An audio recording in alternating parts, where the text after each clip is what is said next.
Tranche de coupe saison 5, 30 minutes d'actu, de coups de cœur de notre vie, et de nos sorties par Guillaume et Max.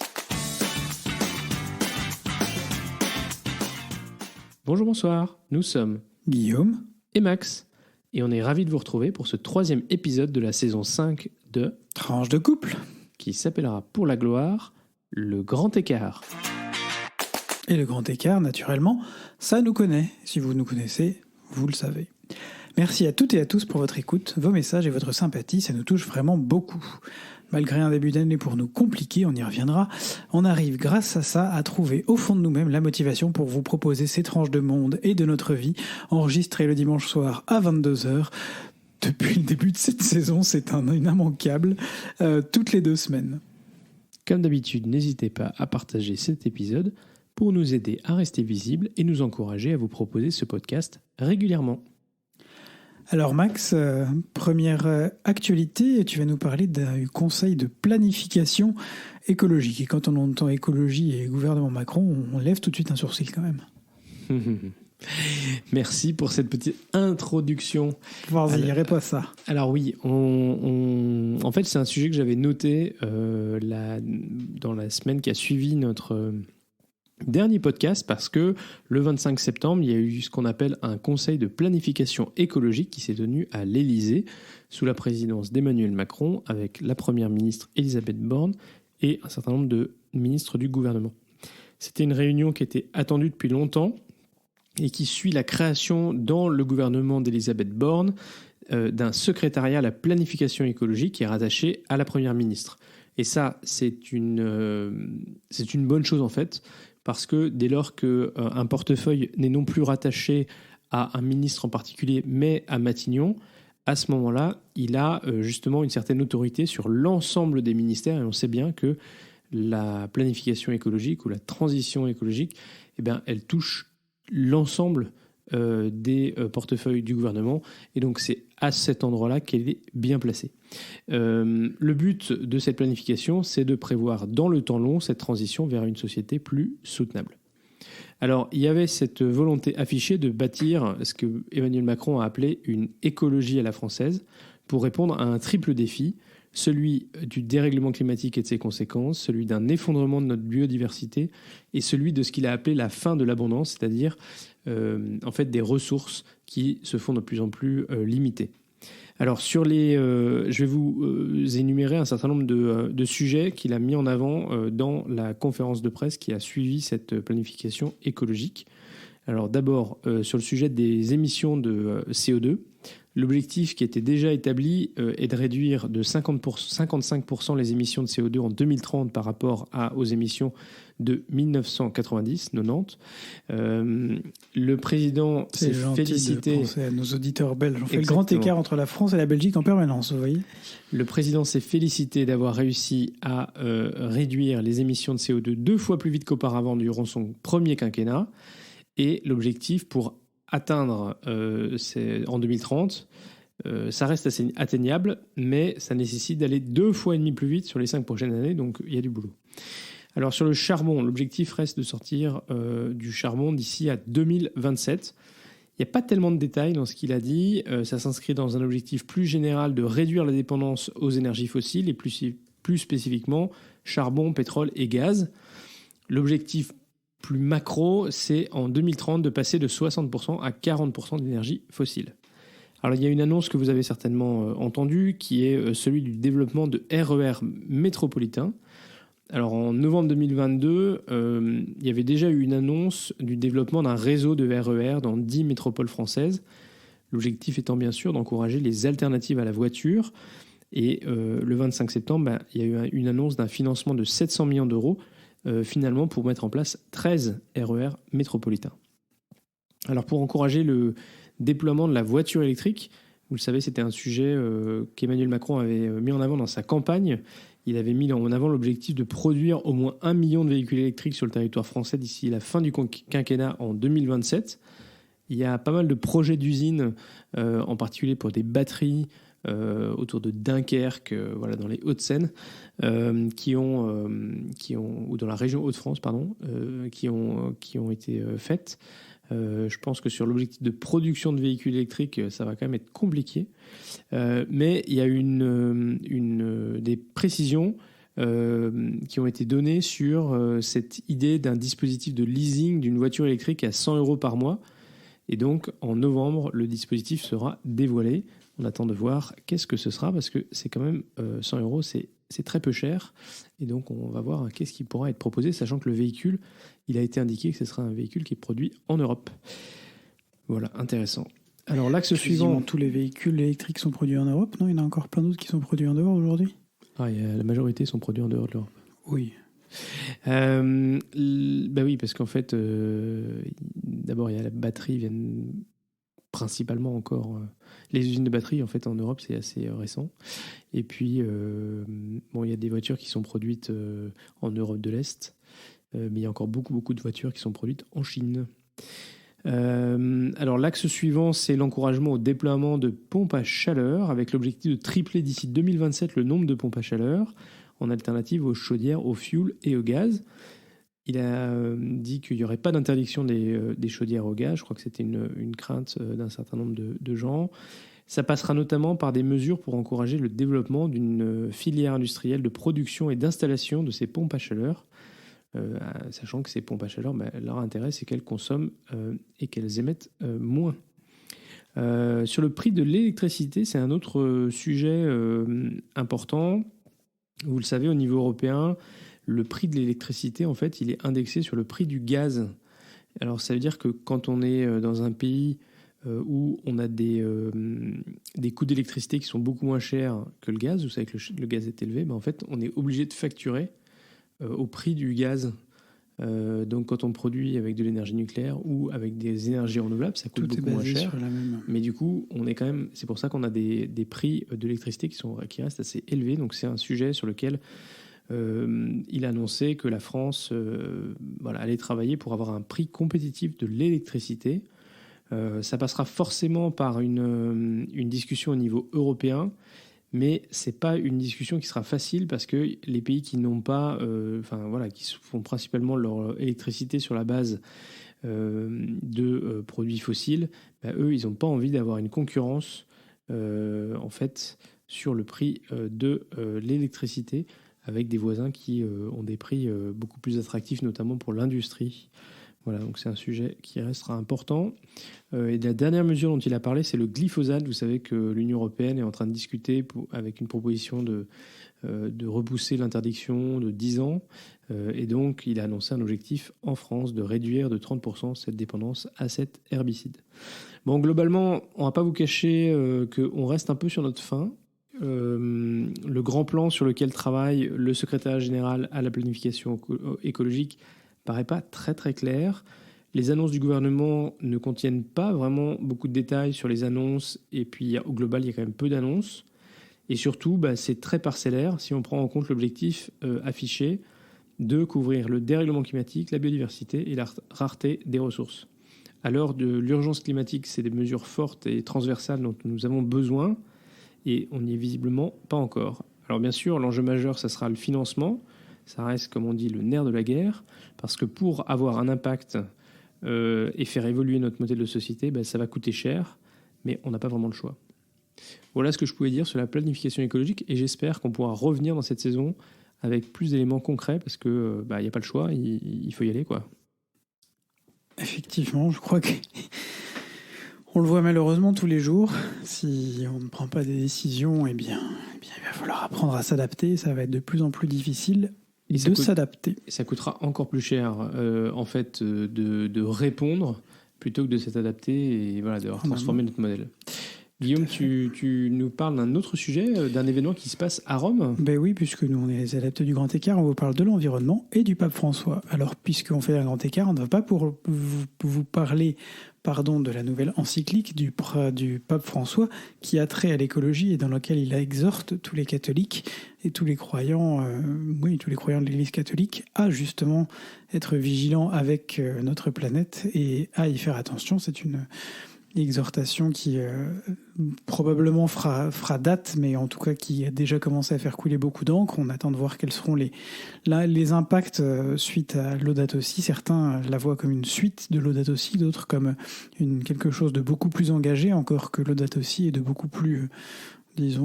qui devrait avoir un impact plus important sur celles et ceux qui la lisent. Bref, non, ce qui va nous intéresser ici, c'est le synode des évêques. Qu'est-ce que c'est et pourquoi c'est important ? C'est un synode qui s'est ouvert le 4 octobre dernier. C'est une assemblée consultative convoquée par le pape qui a pour but d'informer et de conseiller ce même pape. Le Saint-Père peut lui aussi donner un rôle délibératif sous réserve que les décisions soient ratifiées par ses saints. C'est ce que nous dit le site synode.vatican, synode.va, qui est le site d'explication du Vatican concernant ce synode. Donc en gros, ce rassemblement, on verra de qui après, permet de mettre en place, de faire une certaine nombre de propositions au pape. Ces propositions peuvent être soumises au vote des participants également pour leur donner encore plus de légitimité. Il existe donc un secrétariat permanent de ce synode au sein de la Curie romaine. Il est dirigé par un secrétaire général qui assure la préparation et le suivi des sessions. Ce même secrétaire général collabore avec le rapporteur général chargé de rédiger le rapport introductif au débat, un document destiné à lancer les discussions. C'est aussi lui qui rédige les conclusions des travaux. Le secrétaire général actuel du synode, c'est le cardinal Jean-Claude Ulrich du Luxembourg, pour la petite information.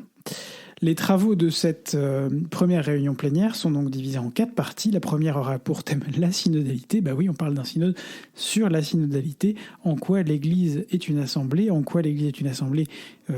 l'on consulte les gens, où on s'écoute, où on se parle, où l'on prend des décisions ensemble. La deuxième session de travaux sera consacrée au terme de la communion, avant que finalement les membres du synode ne travaillent sur la notion de co-responsabilité de la mission, puis sur celle de la gouvernance. À la fin du synode, les évêques et les membres de l'assemblée synodale adopteront un rapport qui sera remis au pape et rédigeront probablement un message destiné au monde entier. Une première synthèse doit être votée le 28 octobre prochain à l'issue de la première session générale, qui aura donc duré à peu près un mois. Une seconde session générale est prévue dans un an, en octobre 2024. Donc durant ce presque un mois, 464 participants, dont 365 membres qu'on appelle pères et mères de l'Église, qui ont le droit de vote, parmi lesquels on compte 62 cardinaux et surtout 54 femmes, on y reviendra. Ces membres vont réfléchir sur une église synodale, comme je l'ai dit, la communion, la participation, la mission. D'autres changements importants, donc on a parlé des femmes, il y a aussi la suppression des auditeurs, des personnes qui étaient autorisées à débattre mais qui ne possédaient pas le droit de vote. Aujourd'hui, toutes les personnes qui participent possèdent ce droit de vote. Il y a donc désormais 70 membres de ce synode qui ne sont pas des évêques, qui représentent d'autres fidèles du peuple de Dieu, prêtres, hommes, femmes, consacrés, diacres, fidèles, laïcs. Nommés tous par le pape François, ils pourront s'exprimer et surtout, comme je le disais, participer au vote des décisions du synode et ne plus être là en marge en quelque sorte. On l'a déjà abordé, donc plusieurs dizaines de femmes, 54, avec le droit de vote. Il faut aussi noter que la constitution apostolique, on ne va pas rentrer dans les détails, mais Episcopalis Communio, qui régissait la composition de ces assemblées, mentionnera désormais 5 religieuses et 5 religieux en lieu et place des 10 clercs pour permettre un équilibre aussi entre les hommes et les femmes dans la représentation des religieux. Pour la petite anecdote, 7 Français pourront y voter. Monseigneur Alexandre Joly de Troyes, Monseigneur Jean-Marc Echen de Grenoble-Vienne, Monseigneur Mathieu Rouget de Nanterre et Monseigneur Benoît Bertrand de Mende sont les représentants qui ont été nommés par la Conférence des évêques de France. Le cardinal Jean-Marc Aveline, également archevêque de Marseille, Anne Ferrand, laïque consacrée, et sœur Nathalie Becker, dont on a déjà parlé au moins 2 ou 3 fois dans ce podcast, sous-secrétaire au synode. Consultation donc des fidèles, souci des périphériques, gouvernance, lutte contre les abus et la lutte contre le cléricalisme, intégration des personnes LGBTQIA+. Ça part un peu dans tous les sens, il va y avoir énormément de sujets à porter. Alors je dis intégration des personnes LGBTQIA+, il y a évidemment des réflexions plus larges, mais ça fera partie probablement, sous ce terme ou sous d'autres, des sujets qui seront abordés pendant ce synode. Comment mieux intégrer ces personnes, comment mieux nous intégrer du coup dans l'Église. Il y a des choses qui ont déjà été lancées par certaines églises, notamment en Belgique, on le sait. On sait que certains des synodes locaux, comme le synode allemand, ont été particulièrement loin dans la recherche de propositions. Le pape François a d'ailleurs répondu à une question posée par certains évêques qui s'inquiétaient certains cardinaux, avant l'été, dont le très peu progressiste cardinal Sarah, qui s'inquiétait d'un certain nombre de points, et notamment cette question de la bénédiction des unions des personnes LGBT, en donnant une parfaite réponse de jésuite, c'est-à-dire que c'est pas vraiment une réponse. Il dit qu'en gros, il existe aujourd'hui tout un type de bénédiction dont la plupart seraient en principe interdites par le catéchisme, par les règles qui existent aujourd'hui au sein de l'Église catholique. Cependant, il faut travailler à l'intégration de l'ensemble des personnes dans l'Église au nom de la dignité humaine. Voilà, je vous laisse méditer ça. Donc tous ces chantiers qui partent un peu dans tous les sens, c'est le grand écart, on en revient encore à notre titre, sont présentés sous la forme de questions ouvertes dans le dernier Instrumentum Laboris, il faudrait que je revoie mon latin, nous laisse présager de la tenue de débats sans précédent au sommet de l'Église universelle, en tout cas des questions qui n'ont jamais jusqu'à maintenant été abordées et mais qui étaient dans l'air depuis un certain temps. S'il est difficile d'en proposer un tour d'horizon exhaustif, donc tant la liste est longue, il témoigne de la volonté de redessiner une institution qui se veut davantage à l'écoute des fidèles, on l'a dit, moins de cléricalisme, plus d'écoute des laïcs, sur la base et en marge, et capable de repenser sa manière de s'adresser au monde et aux enjeux contemporains. Alors, des voix critiques, comme je l'ai dit, notamment celles de ces cardinaux, remettent en cause la capacité du processus à amorcer des changements structurels. D'autres craignent qu'elle n'ouvre le champ à une révolution dans l'Église. Personnellement, j'y crois pas vraiment. Le pape en lui-même a voulu laisser du temps de discernement. Cette session n'est pas intermédiaire, mais elle est bien la première session pour laisser autant aussi aux gens qui y participent de digérer, entre guillemets, ce qui va s'être dit et d'y revenir l'année prochaine pour finalement arriver aux conclusions de ce synode et voir quelles seront les avancées proposées par l'Église à destination notamment de celles et ceux qui en sont les plus éloignés ou les plus marginalisés et d'aider à un fonctionnement qui soit plus en phase avec notre 21e siècle. Merci beaucoup Guillaume. Écoute, on a beaucoup d'attentes en tout cas. Comme tu le disais, donc on verra si l'Église arrive à faire le pas et à s'adapter. Max, une brève rapide sur un sujet qui finalement est encore assez bouillant dans l'actualité malheureusement. Oui, on voulait revenir sur l'explosion de violence sans précédent au Proche-Orient, en Israël et Palestine.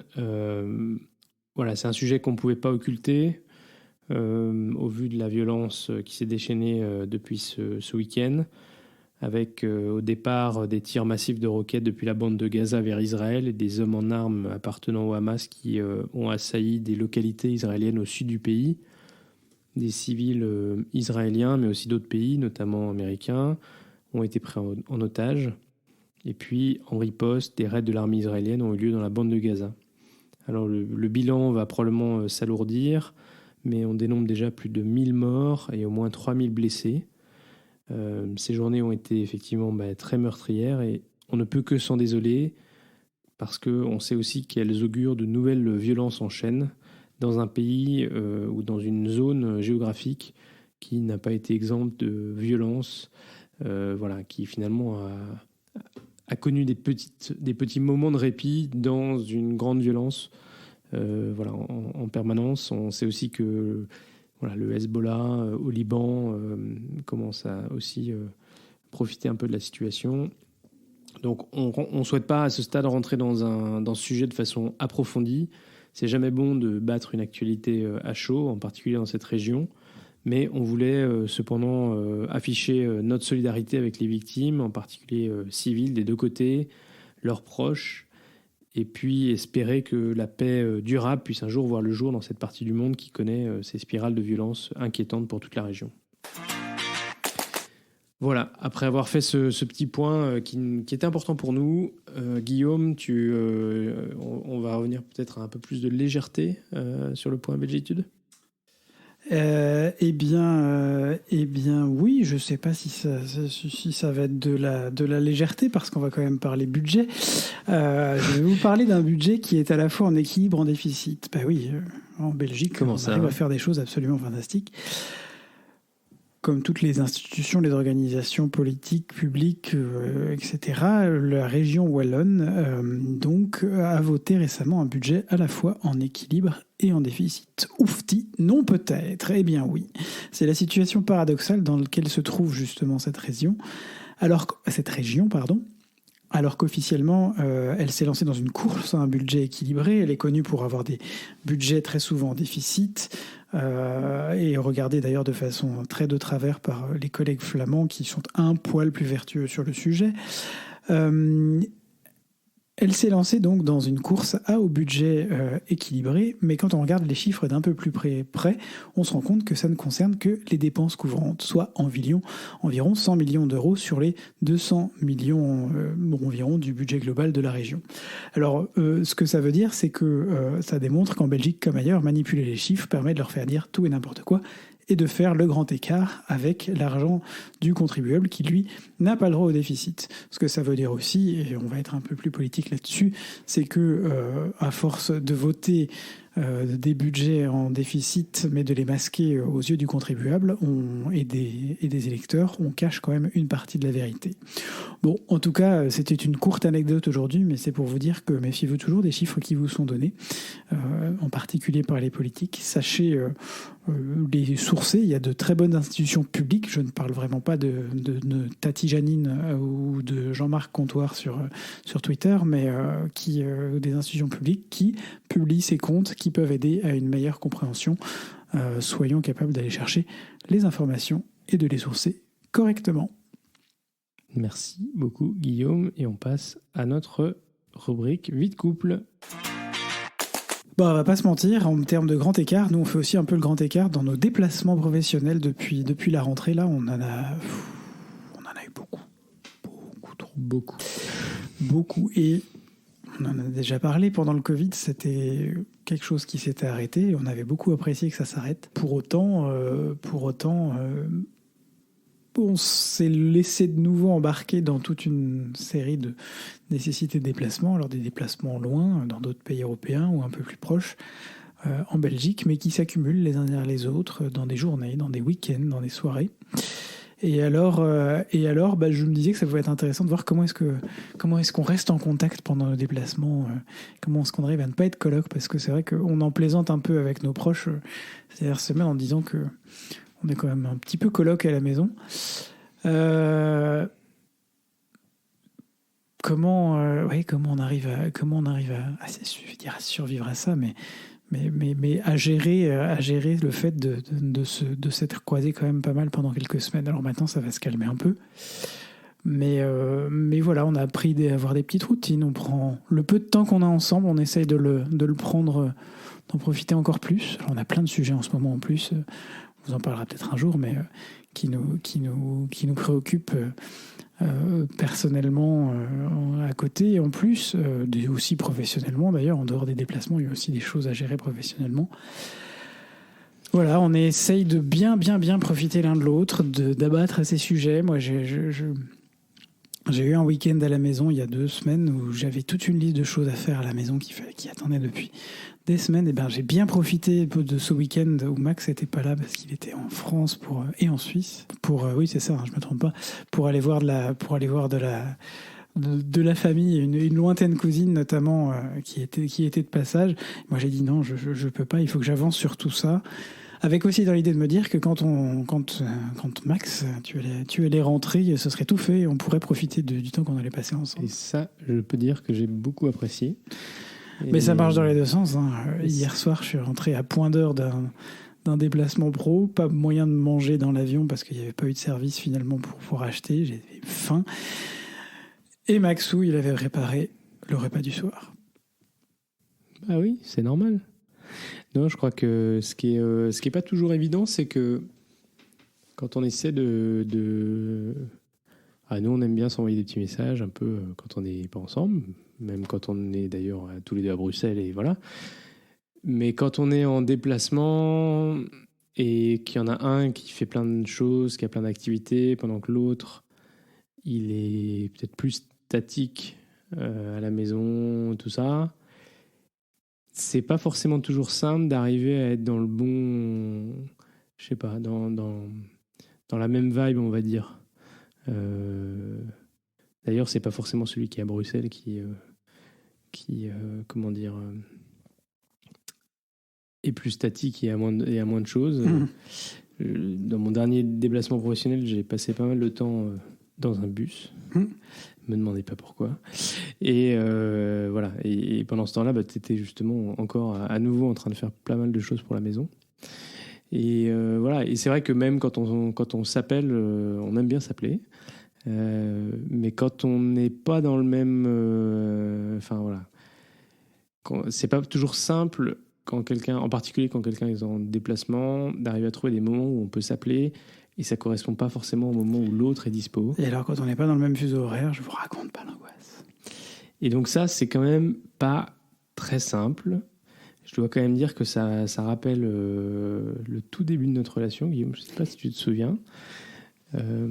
Quand tu n'étais pas à Paris et moi j'étais à Paris et je t'appelais en sortant du boulot, mais parce que j'avais du temps en fait dans le métro. Dans le métro. C'était l'époque où ça passait pas dans le métro parisien. Ça passait pas très bien. Donc en général, on avait 5-6. Tu te rends pas compte ? Ça coupait 5-6 fois. Je finissais par perdre patience. Oui, on se rappelle plus tard. Voilà, mais c'est vrai que une fois que moi j'arrivais à la maison, après, d'abord j'allais faire les courses, après je préparais le repas. Enfin bon, bref. Puis après, il était trop tard pour monsieur. Mais il y a des gens qui se couchent tôt, monsieur. Non, mais je te vois essayer de me faire passer pour oui, monsieur. Le sommeil, c'est important pour moi. Autant dire que ces derniers temps, ça a été compliqué. Mais non, oui, le sommeil, c'est important. Voilà, je crois qu'après, on a appris avec le temps à savoir quand il faut se dire qu'on se rappelle plus tard, que là, c'est pas les bons moments pour avoir des conversations ou que c'est pas le bon moment pour l'un et l'autre.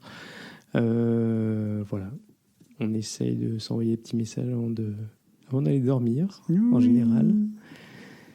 Et puis, on se dit qu'on se fera des câlins quand on se retrouve. Et ça, les pouvoirs du câlin, c'est quand même assez extraordinaire. Ouais, non, mais voilà, je crois que c'est important d'avoir cette petite, je sais pas si une petite routine, mais ouais, de savoir profiter des moments qu'on passe ensemble et quand on n'est pas ensemble, d'arriver quand même à prendre le temps de se parler dans des journées. Et ça, c'est quelque chose, moi, il faut que j'apprenne aussi à se trouver un temps pour se parler de qualité, c'est-à-dire pas quand on est dans le métro, pas quand on est... Mais même ce week-end, tu m'as appelé, j'étais dans une salle avec du monde, il y avait du bruit autour, c'était pas agréable pour moi et c'était surtout pas agréable pour toi. Mais on a réussi à se rappeler plus tard quand j'étais dans ma chambre d'hôtel où c'était plus calme. Donc prendre le temps de s'appeler dans des bonnes conditions. Exactement. On parle peut-être d'un deuxième sujet qui est un petit peu lié. Ben oui, sujet est un peu lié, parler des sujets sensibles sans s'énerver. Alors on a notre petite dose. De petites doses de sujets sensibles sur plein de sujets, personnellement et professionnellement, mais notamment personnellement. Des sujets qui peuvent aussi nous énerver. Pas nous énerver parce que l'autre énerve l'un de base, mais de fait, quand on en parle, on est un peu à fleur de peau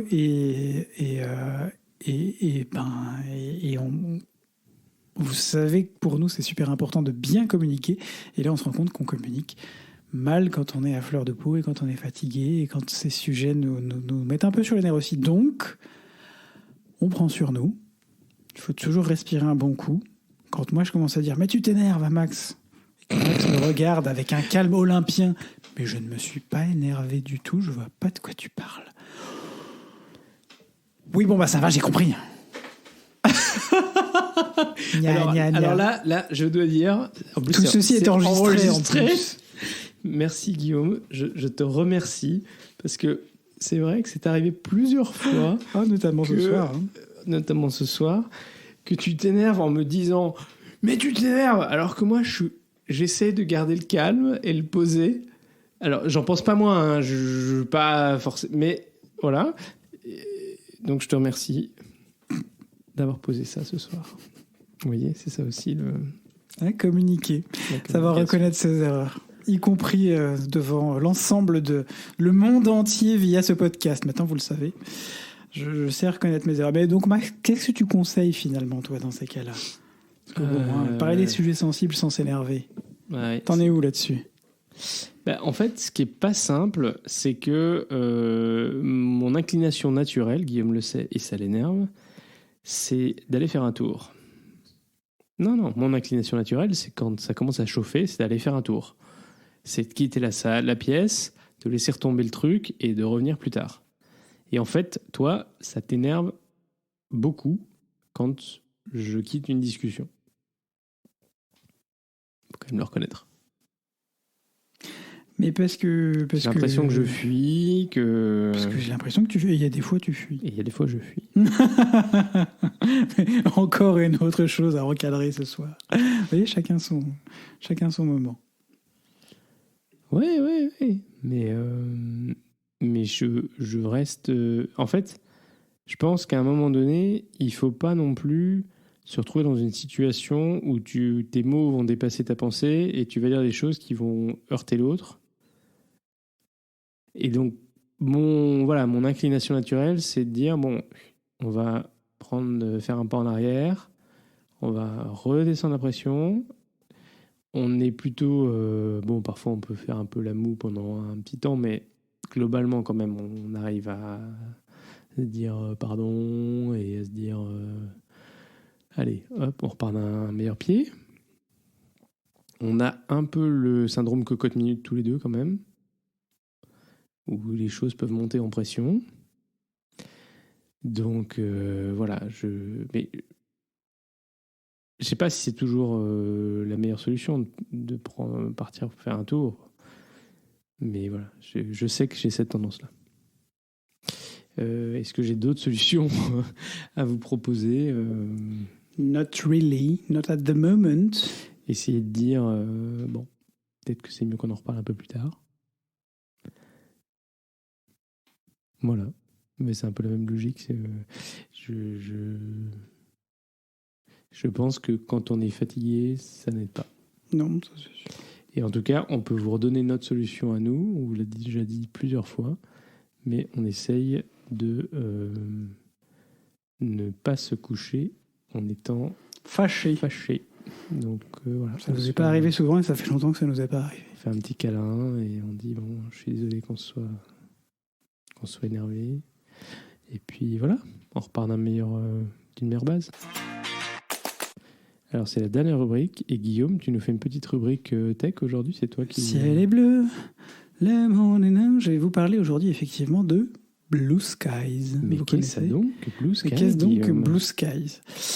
Vous savez que je râle beaucoup sur Twitter, on râle beaucoup sur Twitter, il faut reconnaître que ce réseau social devient de plus en plus anxiogène, source de fake news, des images de plus en plus violentes, une modération quasiment inexistante, du harcèlement quasiment omniprésent vis-à-vis d'autres twittos. Nous, on a la chance on n'est sans doute pas suffisamment controversant, on n'y aborde pas des sujets... de façon trop offensive sur ce réseau, mais il se passe des choses qui ne sont vraiment pas positives. Et donc, à un moment donné, je m'étais dit, mais je vais partir de Twitter. Et en même temps, c'est une source d'information malheureusement importante, de trouver beaucoup d'informations, y compris, je parle bien d'informations ici sourcées, j'en reviens toujours à la source. C'est important de sourcer les choses... Les informations qu'on vous donne, toutes les informations qu'on vous donne dans nos podcasts sont sourcées. On met de temps en temps des choses sur les réseaux sociaux, ça fait longtemps que je ne l'ai pas vu, mais tout est sourcé, soit dans les articles, des podcasts qui sont à votre disposition si vous nous les demandez, si vous les voulez, vu qu'on n'a plus trop le temps de les poster. Mais donc voilà, je cherchais une alternative, et donc il y a une alternative qui se lève dont on parle beaucoup depuis 1 mois et demi, 2 mois, mais qui existe, c'est ça, qui existe depuis déjà 2019. Il s'agit de Blue Skies. Alors, Qu'est-ce que Blue Skies ? Blue Skies, c'est une application qui a été lancée en février 2023 et qui se différencie de Twitter puisque c'est une plateforme sociale décentralisée, c'est-à-dire qui utilise des serveurs qui ne sont pas des serveurs uniques, mais des serveurs disséminés un peu partout. Elle est plus ou moins en open source et elle a la petite particularité d'avoir été en fait créée, c'est cocasse, par le fondateur de Twitter lui-même, Jack Dorsey, absolument, qui l'a créé. C'était un projet en 2019 quand il était encore PDG de Twitter. Il avait tweeté à l'époque « Twitter finance une petite équipe indépendante jusqu'à 5 architectes, ingénieurs et concepteurs open source pour développer une norme ouverte et décentralisée pour les médias sociaux. » L'objectif est finalement que Twitter soit un client de cette norme.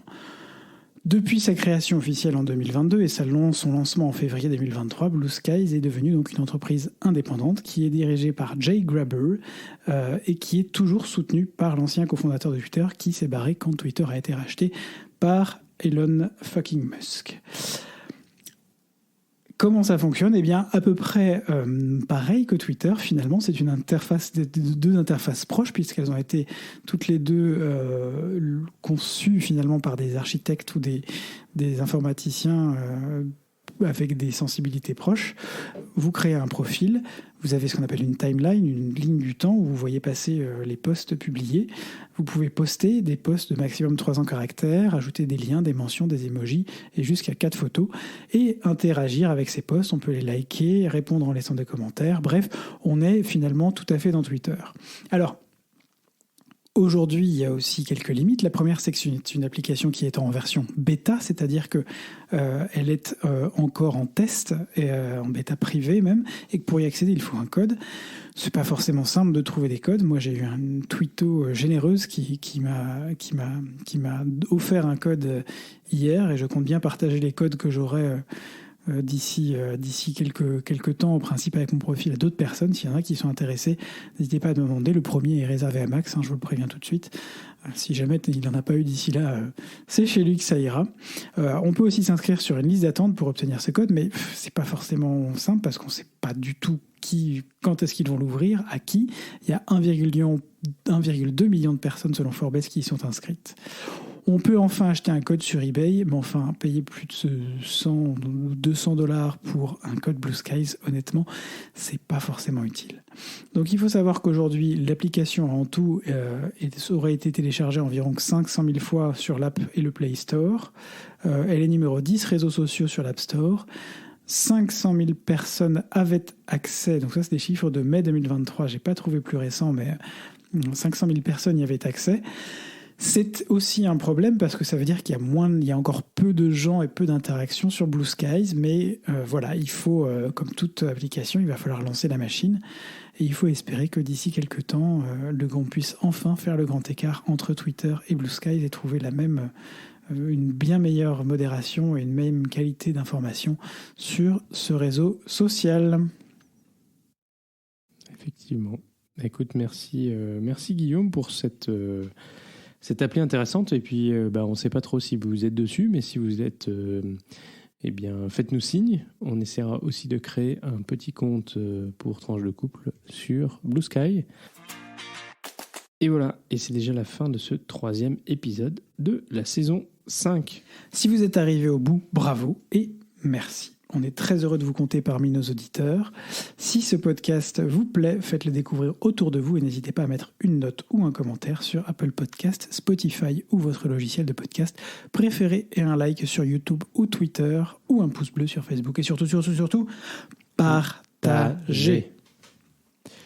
Et voilà, comme d'habitude, vous le savez, ce podcast est diffusé le lundi tous les 15 jours. D'ici au prochain épisode, portez-vous bien, gros bisous et à très vite pour de nouvelles tranches. Bon, on n'a pas trouvé, mais pour de nouvelles tranches de vie. Fatigué, voilà. Ce soir, on va changer le mot à chaque fois. Et aujourd'hui, ce sera de nouvelles tranches fatiguées. Et la prochaine fois, on espère que ce sera de nouvelles tranches dynamiques.